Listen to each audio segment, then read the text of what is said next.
Hi everyone, welcome to the first day of Grammarly Tech Week. And now it's officially open, and it's a big honor for me to welcome you here. My name is Dima Mindra. I'm an engineering manager for the core language team, and I'm with Grammarly for 3 years already. And I still enjoy this journey and hope that it will last for many, many more years. My team, Core Language, we complement the domain knowledge of computational linguists and researchers with our engineering experience.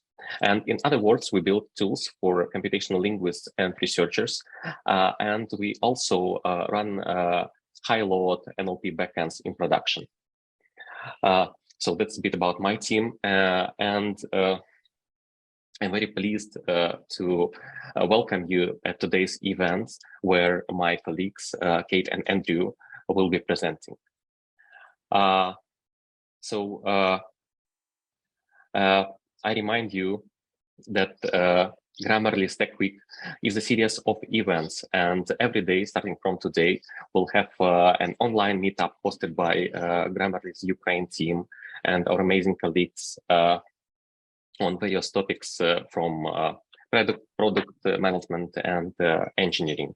And what I like about these events is that people share things from their knowledge, some tips and insights, and looking forward to everything that will be shared. And I am super I hope that everyone will find in the upcoming events something new, something exciting, and something useful here. And Grammarly's events, they are free to attend, and they've been free to attend always, and we'll keep this tradition. But this time, in this tough time, in the light of Russian aggression against Ukraine, we kindly invite the meetup participants to make a voluntary donation to the trusted organizations supporting and caring about the people of Ukraine. You can find the list of organizations following the QR code here at Kate's slide. If you don't like these organizations, you can choose any organization of your choice. And please remember that there's no small donation. Every sum matters and every contribution counts. And that's almost all from the official part. And I kindly remind you that the best thing in the online event is the networking. You have already got the link to our networking call after the sessions will end. So in about an hour, we highly encourage you to join the networking sessions, because it will be like in offline events, it's the best part. It's why you go to conferences. It's why you go to talk, so to meet other people, to have an informal communication. So if you don't have the link, we'll share it by the end of the last session. And I also encourage you to use our Q&A feature. So while you're listening to the talks, as we practice with you in the comments, ask questions, because it makes sessions more interactive, and it makes your gains from the session much more vibrant, and you can cover some topics that were not intended to cover in the beginning. So be interactive and stay tuned to us. And at this point, I pass the word to Kate, our engineering manager, and she will tell you the secrets of building the productive engineering team. Welcome to Kate, and please have our virtual applause. Thank you, Dima. Thanks, everyone. Welcome. And my name is Katarina. I'm an engineering manager at Grammarly. And today I want to share with you my experience building teams at Grammarly. So before we start, let me tell you a couple of words about my experience. So I started my career at Samsung in 2008 as a specialist of a human resources department. And later, I got very much interested in software engineering and decided to leave Samsung to learn iOS development. And for the next 5 years, I've been working as a software engineer in different companies, in outsourcing companies, in product companies and startups. And over the time, I started taking more and more of tech leadership and project management responsibilities. And 3 years ago, I joined Grammarly, and these days I manage 2 teams that develop Grammarly desktop. Basically, this is macOS and Windows team that develop the same product for 2 different platforms. So that's a bit about me. And the topic of building productive teams has been fascinating me for years now. And I'm interested in finding answers to questions. How do you make a group of people perform well together and achieve great results and innovate and have lots of fun working together? And of course, there is a lot of wisdom out there. There are researchers that analyze productive teams and that share their similar traits and of their culture and management approaches. And of course, there are fantastic managers who build not only teams, but their companies, right? And share their journey, their experiences, their learnings, like CEO of Netflix or Pixar. And here I gathered books that I found particularly helpful and amusing to read. And they helped me a lot to find answers to my questions. And I hope that maybe you'll enjoy them as well. There are many, many more, of course, and I'll be here to, I'd be happy to hear about your favorites. So please, as Dima said, please join us for the networking sessions, and we'd be happy to discuss what resources are your favorites. Since in this talk I will be talking about my teams, right? About building teams, I would love to share with you a bit about my teams and which results we achieved working together. So I joined Grammarly as a manager of the iOS team, and the team was already performing at the time. The team was building the iOS keyboard, and the product has just moved from the MVP to full-featured product stage. And over these 3 years working together, we completely redesigned the keyboard itself from the outside and from the inside. And to me, it looks much more beautiful at the moment. And on top of that, much more flexible and performant. And apart from that, we launched 2 new products, iOS Native Editor and iOS Safari Extension. These days now I manage 2 teams that build Grammarly for desktop, which is Grammarly for Mac and Grammarly for Windows. And the product itself allows you to enjoy Grammarly suggestions in virtually any app that you use for writing on your Mac or Windows machine. So it works in Slack, in Outlook, in Gmail. And the idea was suggested by an iOS engineer. And for me, it was a unique and fascinating experience of building not only new products from an idea to launch, but also building new teams. So together with my teams, we've been through many challenges. We switched from the in-person to a remote-first model. We've gone through several changes in organization. We worked in different time zones. Of course, we had a lot of learnings together. And despite of all this, we built awesome features. We launched products. We supported products used by millions of users. And so today, I want to share with you what, in my opinion, helped us to work together and achieve those goals. And I need to make a note here that my teams are not unique at Grammarly. Each and every other team has their success story. Grammarly is a fascinating company helping over 30 million people to be confident in their writing. And we are part of an outstanding culture, which we are very proud of, right? And of course, we benefit a lot from it. So when I talk about my experience, it's important to keep that we operate in a very fruitful environment that supports innovation and supports challenges. And so when I say it's important to keep this context we're operating in mind. So what are the main building blocks in creating a successful team?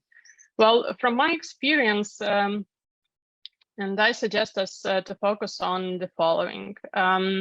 First, you need to bring in the right people who fit the best your role and the culture.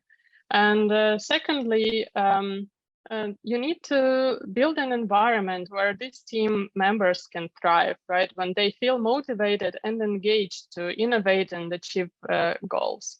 And the third aspect is life is unfortunately not all roses and rainbows, right? Like issues arises from time to time, and addressing those issues helps the team to mature and gain experience, as a team, like working as a team. So let's start now. Let's look at each of those pillars closely. And let's start with, bringing the right people to the team. And I would like to start with a personal story. I would like to tell you about the very first hire that I made in my life. And it was back in the day when I was working in a human resources department, and we needed a person to handle administrative work. So we interviewed several candidates and chose a person who was a very good university student. And back then it seemed like the best fit for the role.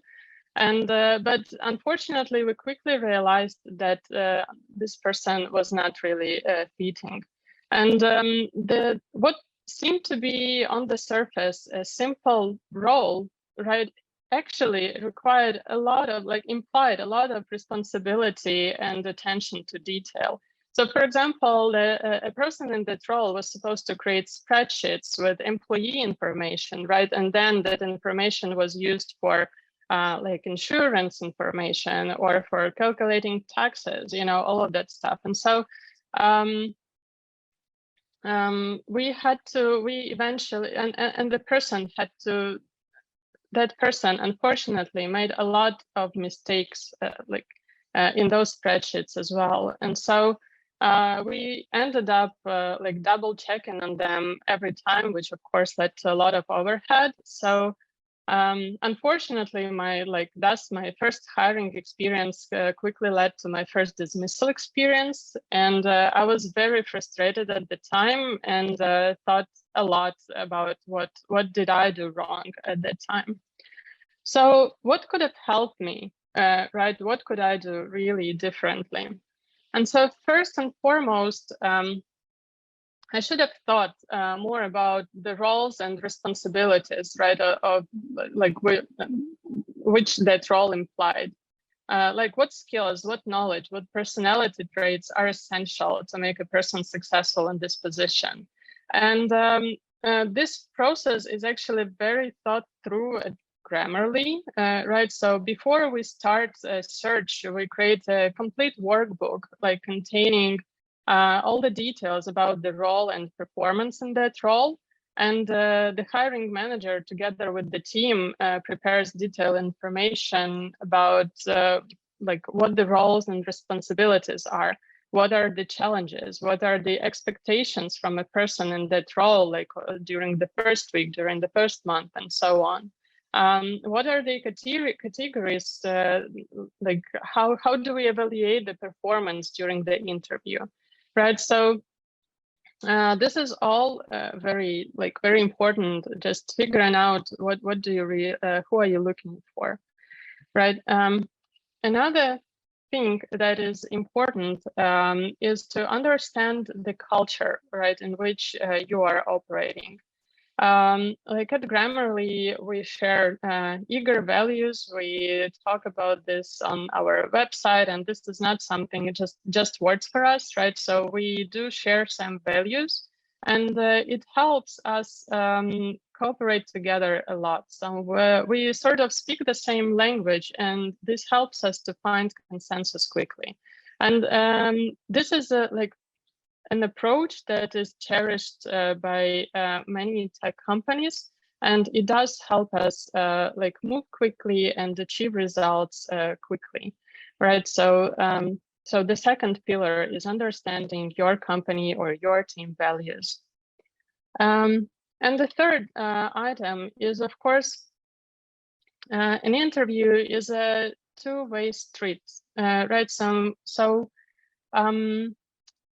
You presenting the role, right, and opportunities and challenges to a candidate, it's worth understanding what that person is interested about, what they are passionate about, and how does this match with what you have to offer, right? And for example, in our workbook, we also try to think what the candidate would learn on this role. How does it contribute to company's goals? Why would someone not want to take this role, right? So thinking through what the role itself implies, what values you share within the company, and what the candidate is actually looking for. Are there opportunities and challenges that your team provides? Do they really match what the candidate is looking for? To me, helps bringing really great candidates that really fit the role that you're looking for. Another important aspect is, well, now that you've gathered your dream team, right? You have your team of superstars. How do you create that environment in which they play well together, right, and achieve great goals? Right, and at the beginning, I shared briefly that fact that the product that we are currently building with our teams, with my team's Grammarly desktop, was suggested by an engineer, Victor. And I want to tell you a bit more, how did that actually happen, right? So we were in the middle of a sprint, and we had a meeting with a fellow team. And as a result of some discussion that was started during the meeting, Victor started, exploring some macOS APIs, and quickly got a demo, that showed Grammarly suggestions in a native app. And the whole AS team got so excited about it. We got involved in exploration. Where can this product work? We started, be engaged in prototyping, and our iOS tech lead was chasing our CEO and the VP of engineering, who happened to be in Kiev at the time. And so showing the product, showing the laptop with the product running on it. And so we still remember that story with great devotion. It was a great challenge and fun, and a significant business impact at the result. So I asked myself a lot. Oh, sorry, I guess I need some water.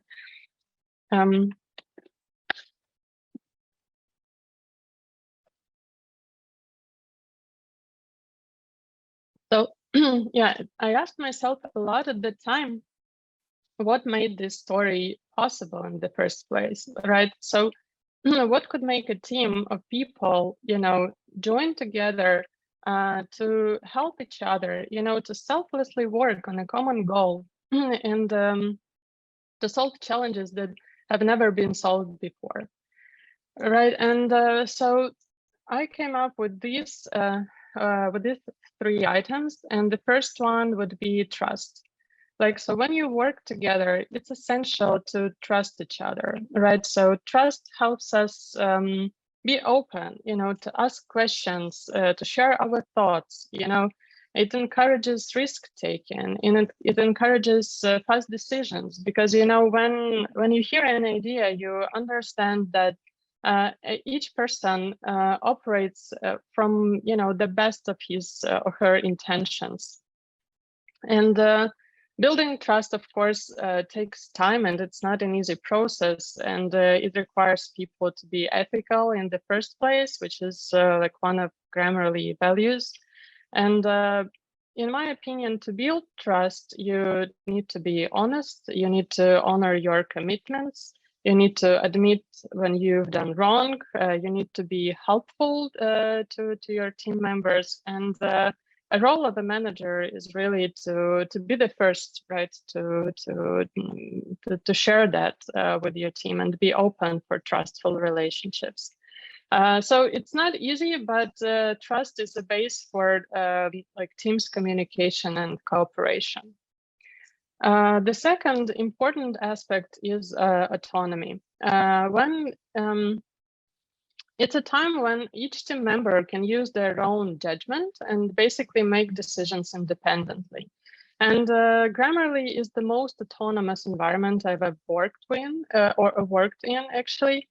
And I guess the first aspect of this is there is a lot of transparency at Grammarly, right? So each team owns their product metrics, right? We are aware of everything that's going on, like within the product. We can read user feedback, right? Our executive team is super transparent. We share our business results. We share our goals, and so transparency is one important aspect of building the autonomy, and another one is basically at Grammarly, the team owns the goals and shapes the goals of the team, right? So many features were suggested by engineers.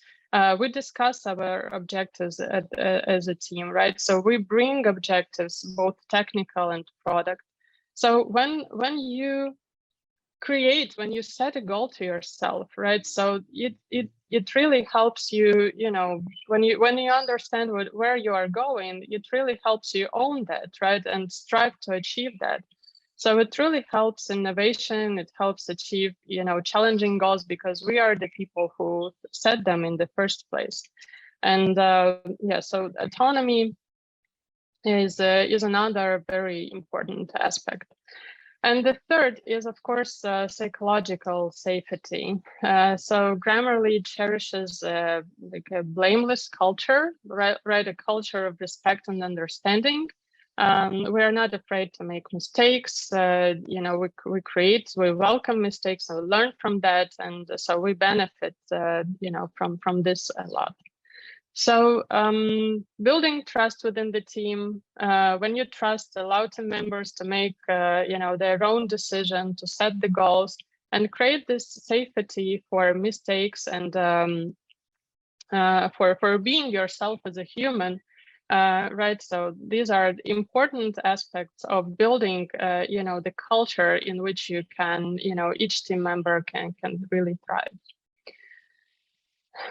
And the last but not least important pillar of building a productive team is addressing issues, right? Because when you innovate, when you experiment, when you move fast, when you set ambitious goals, and and simply because you are human, right? We all make mistakes, of course. And let me share with you probably an example of a situation that we had last year. We were preparing Grammarly for Windows to launch, and we compiled a list of features that we wanted to ship by that date. And there was one feature that didn't quite go according to the plan, right? So we created the functionality, but then we kept stumbling upon edge cases. So we fixed one thing and another thing appears. And after a month or so of iterations, we basically decided to stop. We had to communicate to our stakeholders that the delivery will take much longer than we expected. And basically, we agreed to stop engineering at the time. The feedback that we got that, okay, guys, but how come that it took you so long to figure this out, right? And so, of course, it was not a very pleasant situation for us, and we were again analyzing that and thinking of the key takeaways from that story, and so which I want to share with you today. So the first one would be admitting mistakes, right? So as as human, we are like prone to like loss aversion, right? So if we have already invested a lot into like building a lot of time, a lot of effort into building a feature, you know, you kind of want to continue, you want to you want to make a result, right? And so, you know, that ability to say, okay, it's not working, we need to stop here, we need to think what do we do right now, is very difficult, but is essential, basically, to stop investing the resources and admit that we need to address that.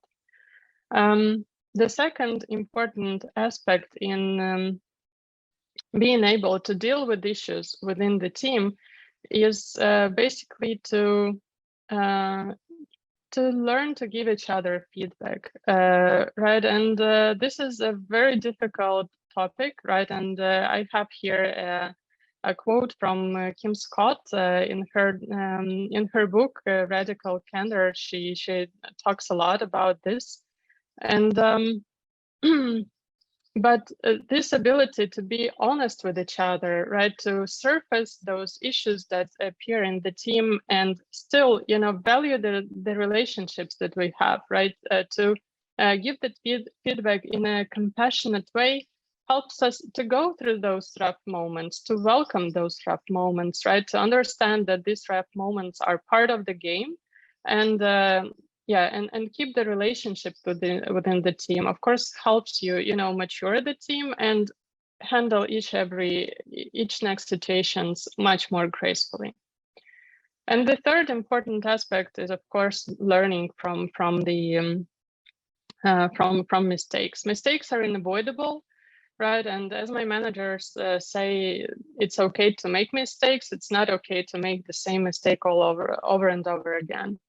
And for example, from that story, we made a conclusion that we actually knew that there will be tricky parts, right? But we somehow postponed them to some later stages. So we built everything that we knew, you know, that was pretty straightforward. And then, you know, we started that research that didn't really go right. So next time we agreed that next time we know that we need to invest some time in the research, we do it up front, right? So we do the research, we estimate how long would it take to build a production ready solution. And so, yeah, and this would help us planning much more.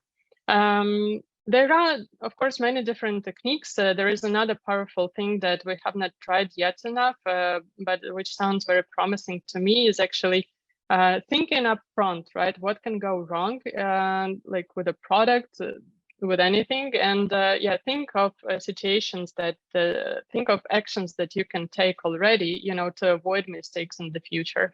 I've heard that like astronauts and cosmonauts use that approach a lot. So it's basically part of their training. They predict the situations that can happen, train like on a space station, and so they train, and yeah, in this way it helps them, you know, to be much more in a much more safe environment. So if that's part of your culture, if you do that, again, please join our networking session. I'd be here to learn from your experience. So admitting mistakes, being honest and compassionate, giving feedback to each other and learning from mistakes helps us innovate and move forward. So that's basically what I wanted to share with you today. And I want to end this talk with a quote from Phil Jackson, who was the head coach of Chicago Bulls for many years. And he won himself 11 rings, like 11 championships as the team player and as a coach of different teams. And he wrote books on his approach, which are very interesting to read. And so he says that the best thing like you can do as a coach and as a manager is to create that environment in which you know, your team can succeed, and then, you know, you just let go of the result, and it's super fun actually this way. So yeah, I salute you. I wish your teams great success in achieving your goals and for the happiness and well-being of your users. And Yeah, and an important note is that we continue hiring in Ukraine, and we support work now from Germany, Poland, Portugal, and North America, of course. So if you're interested in what it's like to work at Grammarly, if you like the challenges that we solve and how we reach our goals, please don't hesitate to join us. Here are the links to the macros and .NET engineers positions, and you can find many other open roles on Grammarly Careers webpage. So we'd be happy to meet you and hope that some of you will become our colleagues and team members. I think that's it from me. So Dima, back to you.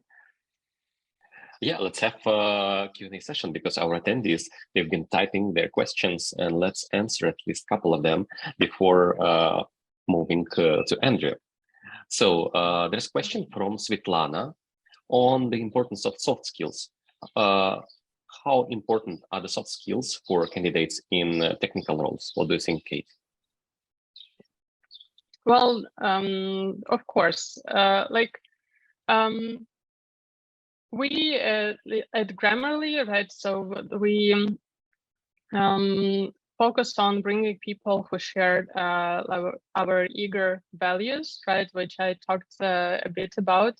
And so, of course, this is an important base for us to creating teams and working together as teams.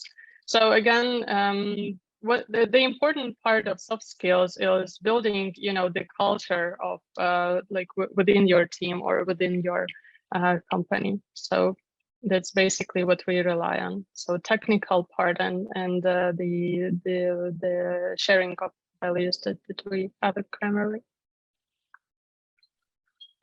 Thank you so much, Kate. One more question is on coding. Do engineering managers at Grammarly, that's a question for all of us, code themselves, or our focus is rather on steering the key decisions or other areas? Right. So I'd say that it depends from team to team. Right. So sometimes, it's feasible for a manager to contribute and to contribute with coding. But I'd say we also have tech lead managers roles when basically contributing is part of the expectations and responsibilities.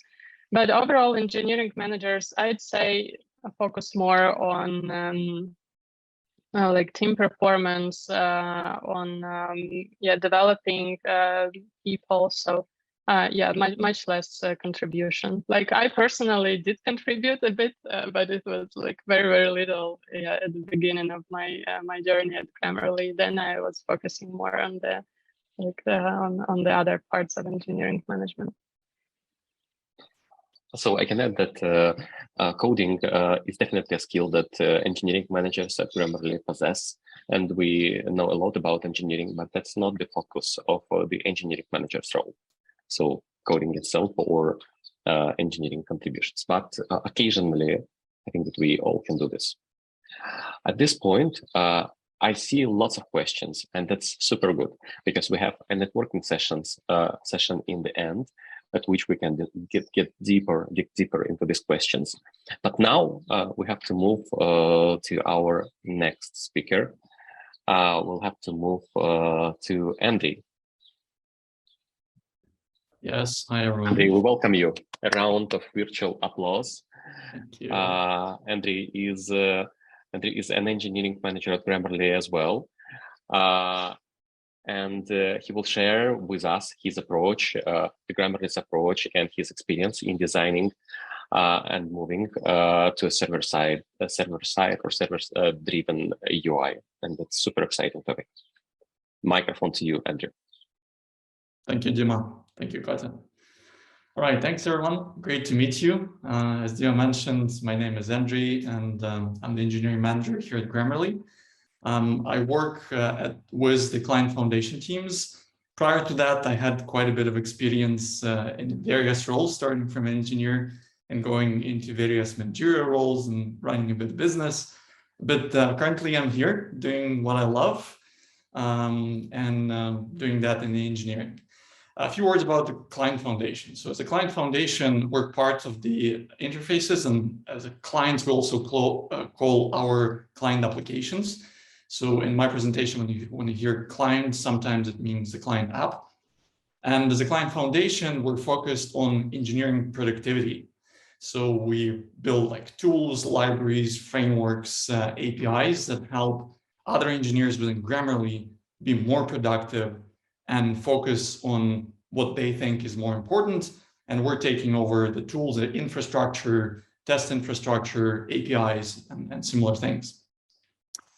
So before diving into the core of the presentation today, and I would have to admit that, as Kate mentioned, my one will be a lot about admitting quite a different mistakes. I have to give a little bit of context of what Grammarly is. As a company, our mission is improving lives by improving communication. And what that really means, or in practice, we're focused on building the intelligent writing assistant. And the mediums where we're operating can be divided in like two classes. The editors, that's the applications where we help you actually write whatever you intend to write, and we provide suggestions. And the other group is our extensions or integrations. Like example of editor is our web editor, Grammarly editor, our native editors. And in terms of integrations or extensions, that's the browser extension, partially the keyboard that's also integrates in, but also the most recent and the one that Katya has talked about, our native apps, something that integrate into the operating system and allows us as a Grammarly, as a product, give you suggestions wherever you write.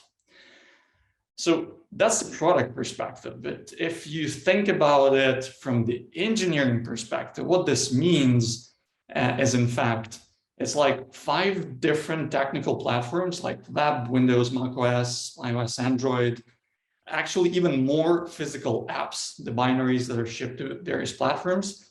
We early made a decision that our front-end apps will be as native as possible. So we have as much control of the UI and behavior on the front end as we'd like, or whenever we need.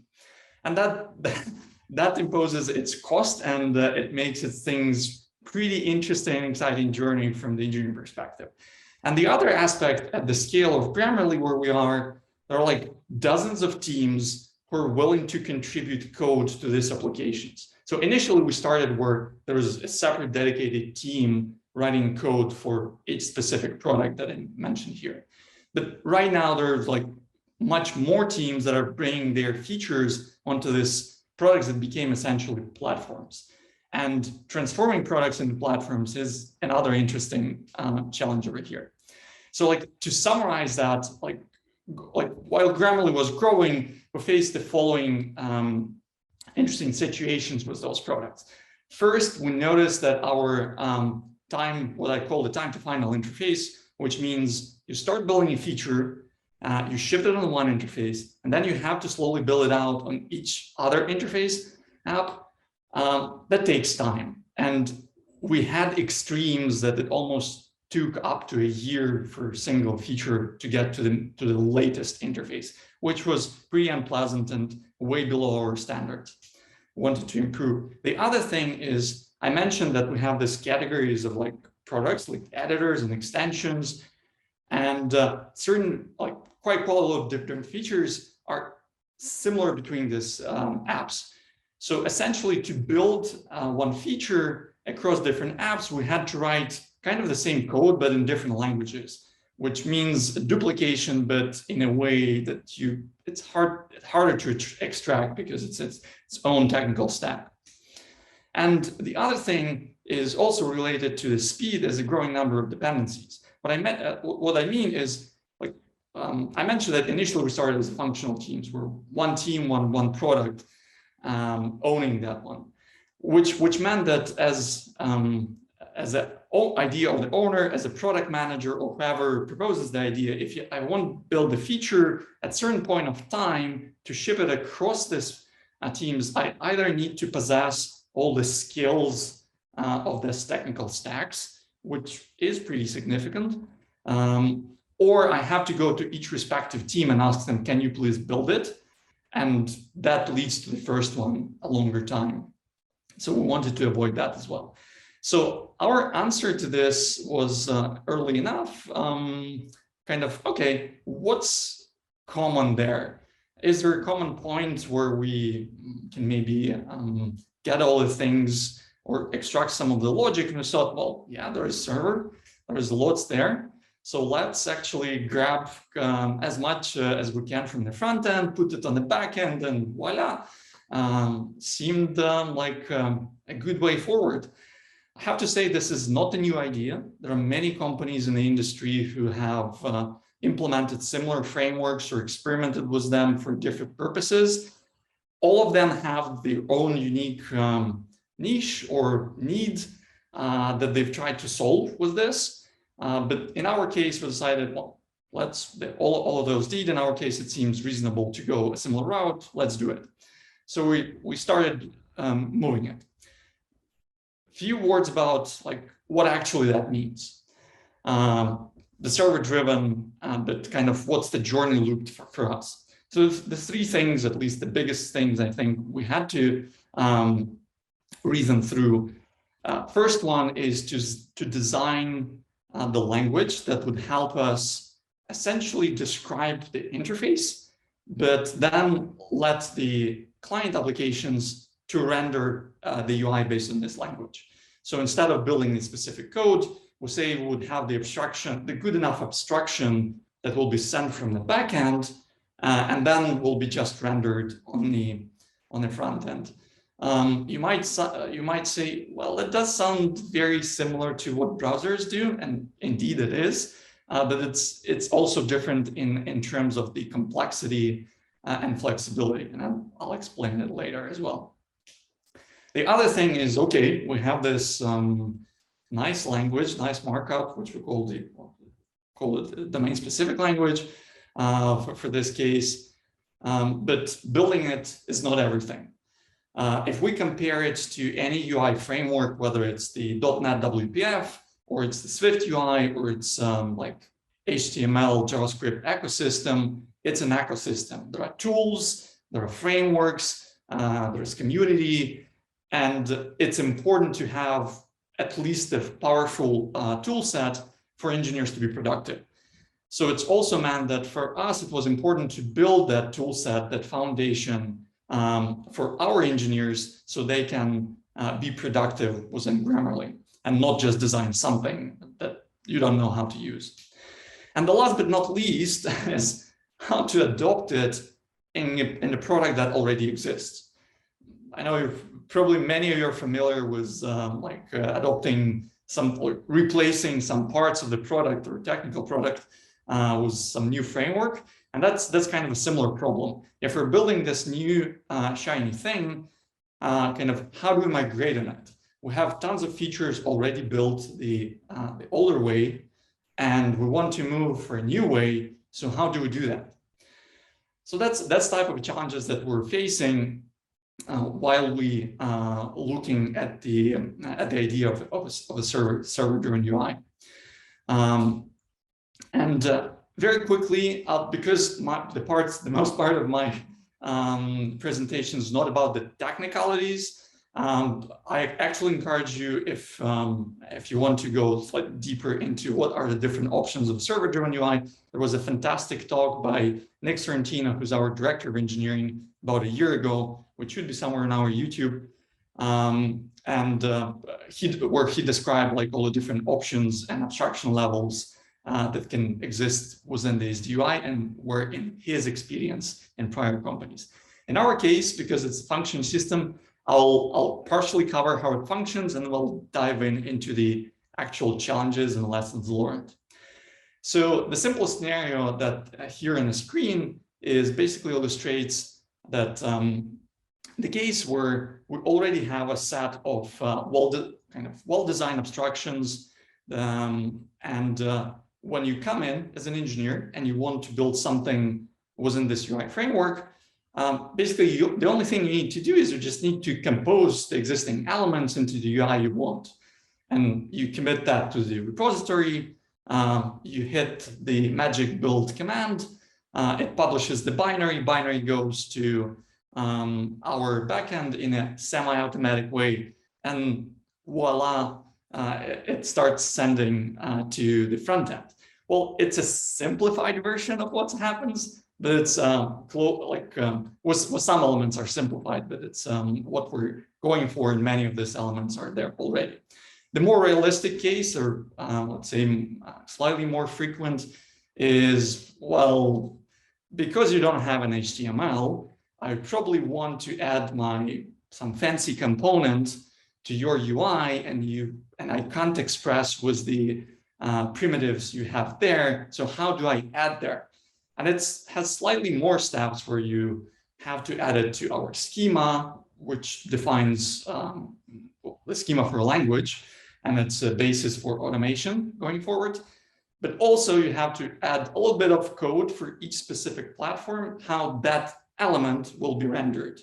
And then it's pretty much the same as the previous step. Was the only thing that we push the binaries to all respective client apps, and after they update, they can start receiving all the new UI and rendering it. You might ask a question, probably like, well, you started from obstructing the native code and writing less code, and here you say that you need to write it in terms of rendering for like rendering logic for a component. Yes, but it's just for a component, not the whole thing on the front end. So that's how it works in a nutshell, just to give you the idea of what we're talking about. And we can talk about even more details in networking afterwards. But I'll jump into the essence of kind of learnings in designing this. So we're still not at the final stages. We're probably around midway, or I would say even on the early phase. We'll ship things into production, but there is still a lot to do. I kind of break it down into two parts: the organizational of how we managed to pull it all together, or what went not great and could be better, and the technical side of things. So let's start from organization. Well, the idea is, I think, pretty familiar to everyone and was never new to us as well. We're building features, shipping them often, and the smaller you go, the more often you ship, the better it is. But here's an interesting one. When you're building something new, or you're building a feature, one feature, that kind of makes sense. You split it into something small and you push it into production when it's ready. But when you're changing the foundation or technical foundation of a product, how do you do that you don't break whatever you have already? So how do you find that small increments within the existing product?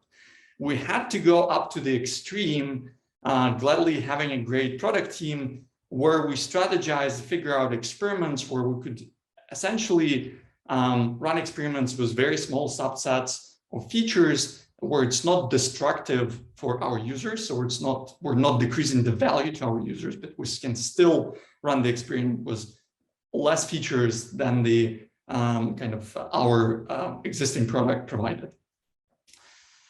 But that went not as smooth as we thought. Kind of shipping small is nice, but the reality in our case was that, okay, we're trying to change one part of a product, and the context here that I haven't given is that in order to achieve small, we focused on just the small part of the interface that we thought will be changing the most frequent. So if you ever used our products, that's our assistant, or the part that pops up from the G button or the side panel in our product.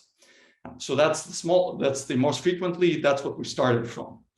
But what's interesting when we started on this journey is that we didn't just want to change the technical foundation of it.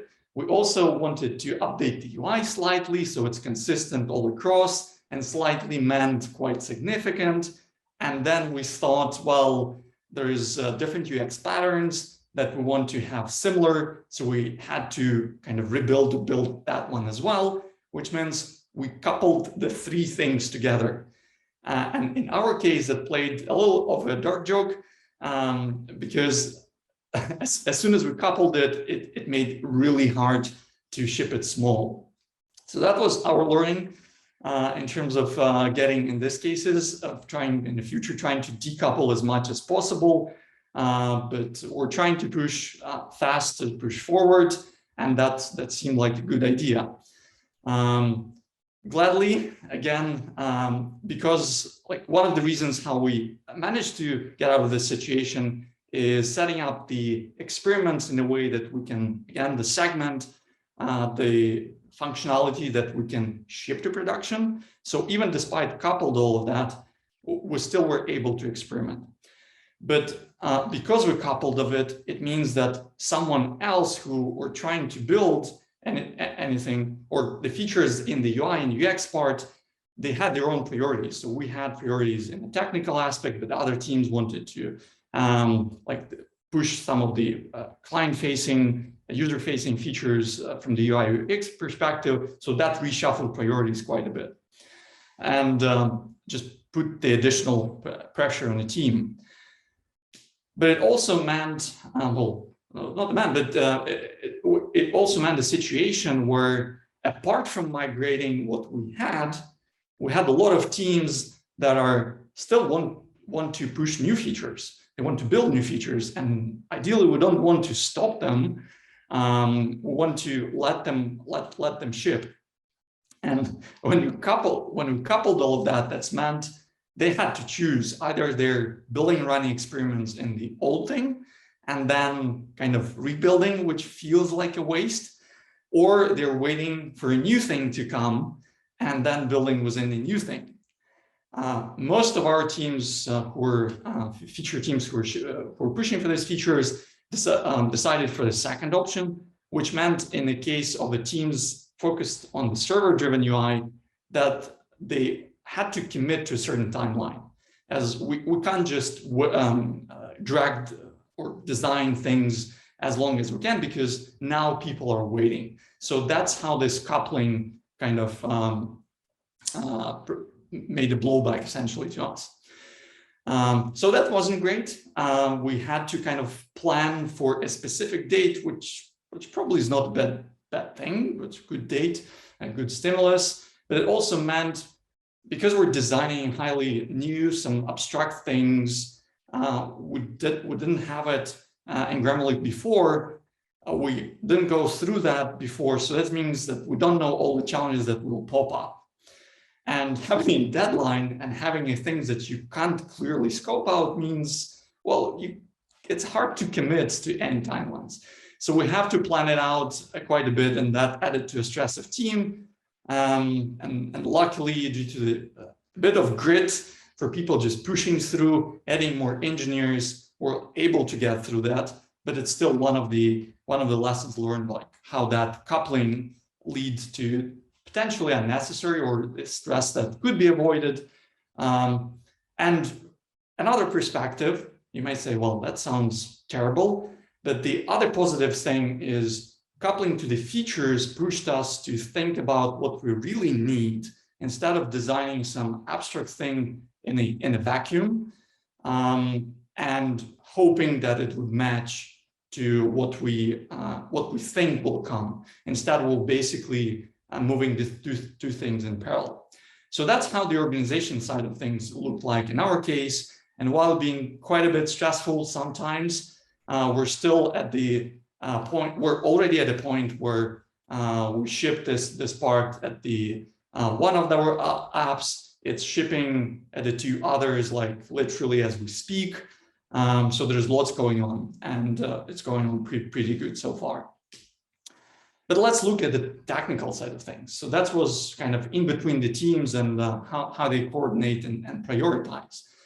What does it mean, like design something new and abstract, design the language, design the tools? How do you do that? How would you do that? And what mistakes we did there?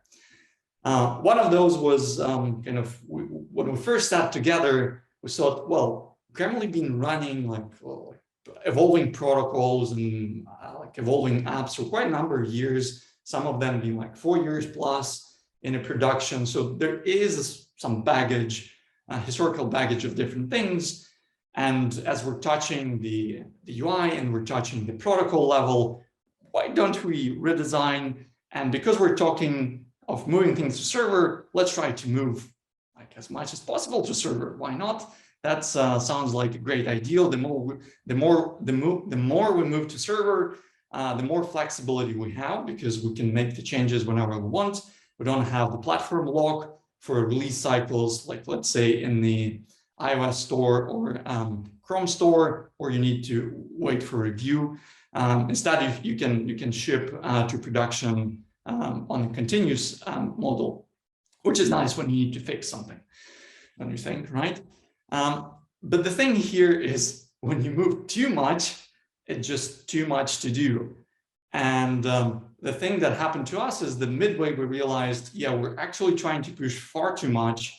And we just midway started to cut things off, partially to the deadlines and commitments, but also realizing that, well, probably we don't need it yet on the server. We don't see it changing in the next half a year or a year. So why do we need to move it now? Can we push it? Can we do it later and wait till that magic moment when it's actually needed? So that's what's happening, but it's what's happening kind of the midway. On the positive side, as I mentioned, and that's already a thing that's happened. We're able, even for clients that have like a cadence of several weeks shipping into production and review cycle, now we can fix some things on the UI on the back end, which doesn't feel like that of big a deal if you come from the web world. But it is a big of a deal if you're talking about the native clients, where you need to submit for review, wait when it's reviewed. And if it's something wrong, you need to go through it once again. The other thing is, when we started designing all of this, the core team, one of my teams, the UI Foundation, the core expertise was on the web. So we thought, okay, we can iterate on the web pretty fast. So why don't we start with a web and then pull a native client slightly later? That will give us the advantage of maybe slightly less of coordination and just faster iterations. And it worked nice. We actually were able to ship the first versions, first experiments within like a month or two, pretty fast there. But the other downside is, while we kind of verified the ideas of our technical designs with native teams, so we talked with our Mac engineers and .NET engineers, hey guys, how does this look like? Will this block and this wrapping thing work on Mac? Like, folks were focused on their priorities, and just looking and reviewing designs means they're not fully there. They're not able to experiment with that and prototype it. So like they've said, well, that looks reasonable. Should be no problem to implement in native platforms. Let's go ahead. But when we actually get to the stage of the prototyping on natives, we realized that the assumptions on the web we made were too abstract and too flexible. Web had years perfecting UI and flexibility. And like, if you look in HTML, CSS, it's just enormously complex.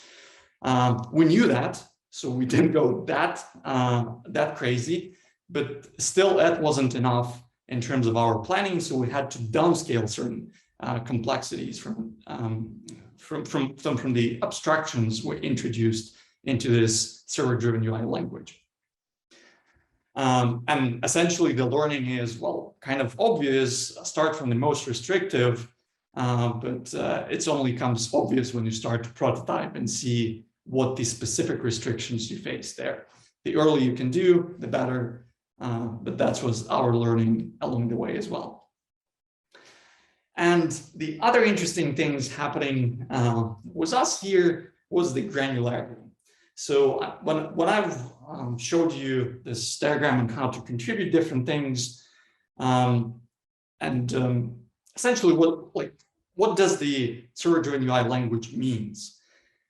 It means either you creating some kind of version of HTML that is crazy abstract, crazy flexible, and you can do many things with it without changing like the browser. When you're building a web page, you don't need to change the browser, you just change the layout. But its insane complexity means it's very expensive and very long to build, which we didn't want to get into.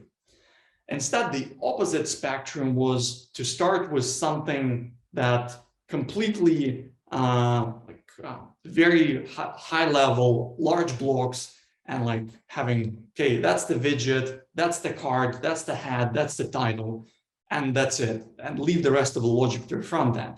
The downside of that, it seems like it's easy to migrate to this. If you have something existing, it's easy to migrate, but it's kind of the benefit of it, as soon as you need a different header or a different card, you just need to create a new one. And basically you're writing the front end code again, which completely neglects the whole purpose of starting this thing. So our idea was to balance it, to hit in the middle. And when we kind of understand it from the beginning and learning from other companies who build a similar thing. But I guess what we can do even better is that we could combine both approaches together.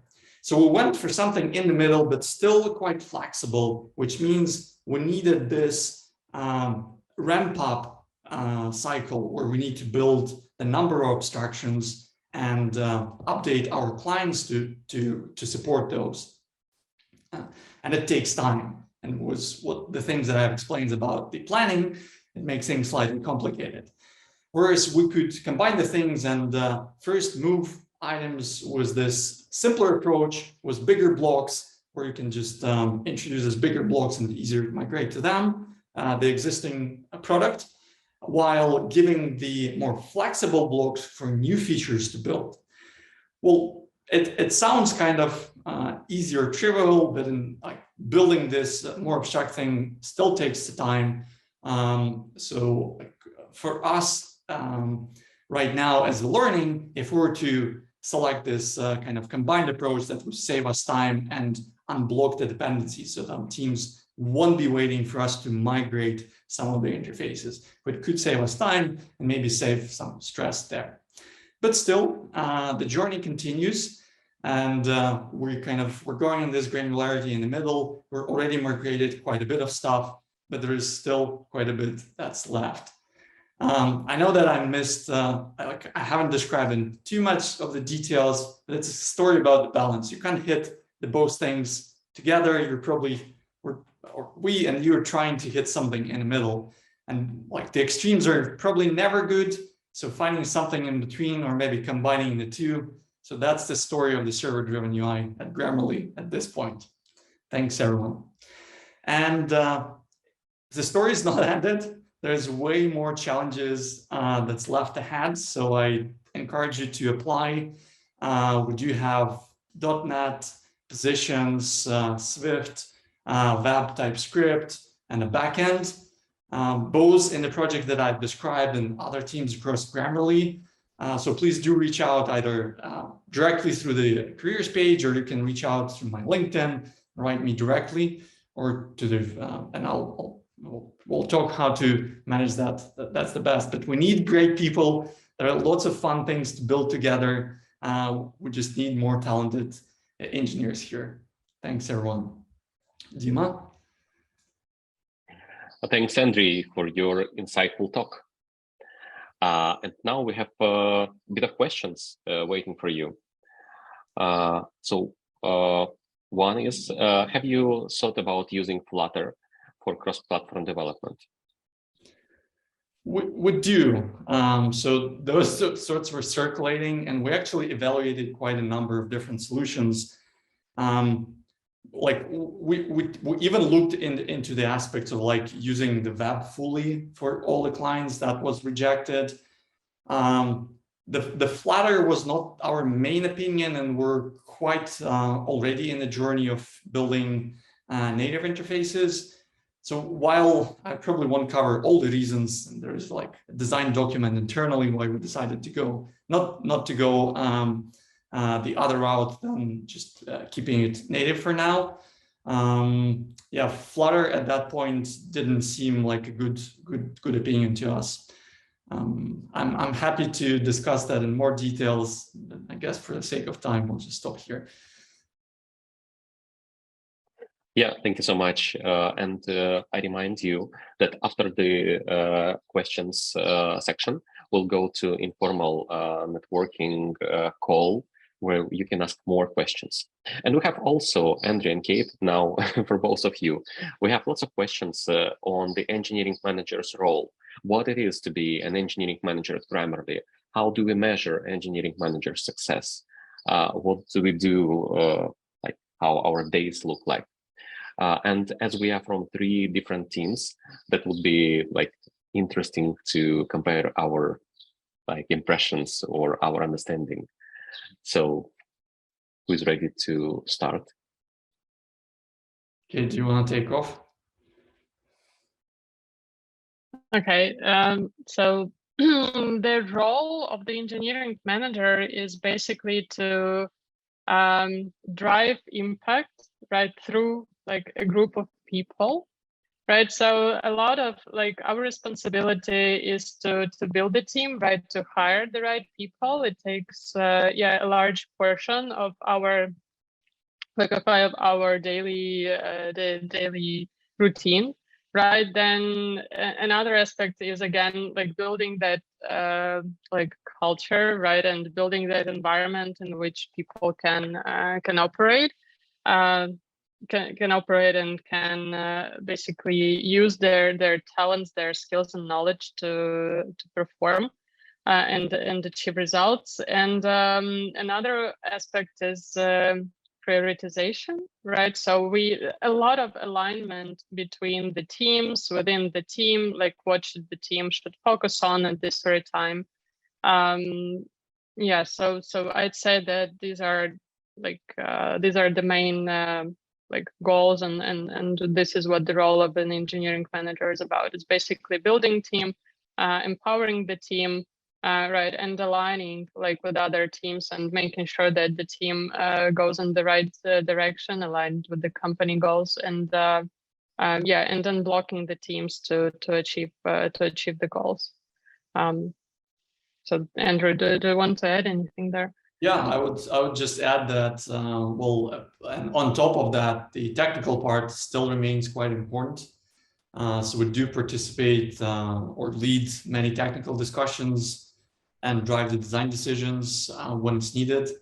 Frankly speaking, there are lots of smarter people from the engineering perspective at Grammarly, where it makes more sense to kind of moderate and mentor them, and as Kate mentioned, unblock, and they will make very good decisions.